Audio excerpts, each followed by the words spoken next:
Hey, thanks, Chad and Rhea. Canyon City, Colorado looks great, but let's be honest here. It's all about the food, not where you're at. It's what you're eating. I'm in Murray, Utah at Riverview Junior High at the 22nd Annual Dutch Oven Cook-Off. That's the 9th grade cook-off, 60-plus teams. They do a costume get-up. They'll do several dishes. Let's go check out the food.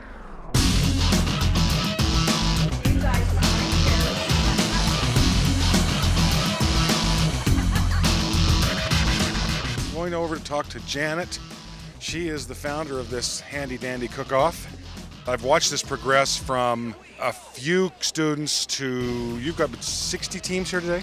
The largest group we've had cook is 84 teams. I remember that. And it was a literal downpour. It was like a swimming lot, it was crazy.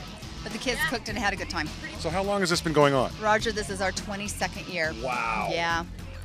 You got to be happy with that longevity. I am. I've learned a lot over the years, and every year we hope it gets just a little bit better. So what are we cooking here, ladies? We are sparkling potatoes. Sparkling potatoes. What makes them sparkle? Edible glitter? Yes. We put Sprite in them. Listen to this. Each kebab is wrapped in a complimentary pita bread, which is lathered in a luscious and yet silky, buttery goodness. Nice. The Avengers Cafe. What are we cooking today, guys? We're cooking pork chops, Hulk's hunk of meat, and some bacon and beans, as well as amazing peach cobbler. Hot coals coming through. Okay, here we go. She's going to be on the next Dutch Oven 101. Now, what goes on top of that? Chocolate cake. First year coming and judging this. It's great to see all the youth out here and getting involved in Dutch oven cooking, and something I am very passionate for and unfortunately did not enjoy when I was younger. You know, I'm a military brat, so I lived every 2 years in a different school. But this is actually one of the schools I went to, so it's pretty weird.